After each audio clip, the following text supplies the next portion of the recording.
More now on our top story. The U.S. President has formally unveiled what he calls the biggest step in tackling climate change.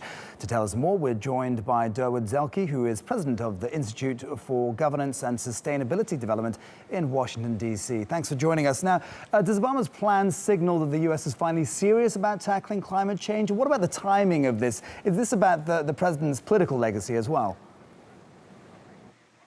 Well, it certainly is about his political legacy. He knows that climate change is the defining issue of the era. He brought to this speech a great deal of passion. He talked about kids and kids' health. He talked about how we have one planet, one home, and one chance to get this right. So he knows this is an important political issue, but he also knows it's an important issue for the economy, for health, and for peace and security. Well, it's obviously an important issue, but can the plan withstand Republican opposition? And what about opposition from America's coal industry? Well, the president has a very clever plan. He's using his existing executive authority, which is quite powerful, and he's going around Congress. Congress is reluctant to face up to the challenges of climate change, at least under the current circumstances. And so the president has found another way to address the problem. And the coal states will get some compensation. They will get some flexibility. The president has calculated that as well. I think the biggest challenge is going to come from the courts.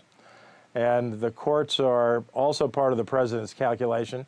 He's got a very defensible plan that should be able to withstand Supreme Court challenge. Okay, so there's quite a lot of strategy involved here. Earlier, the president called his plan the single most important step America has ever taken in the fight against global climate change.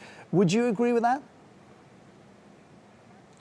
Absolutely. I mean, the president has put this down as his signature climate deal in the United States. He's doing much more than this.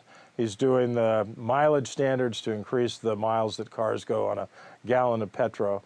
He's doing the HFC phase down. This is a refrigerant under the Montreal Protocol and under domestic legislation.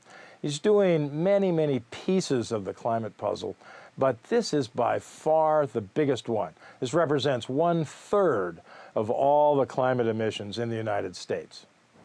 All right. Well, thank you very much indeed for joining us with those updates.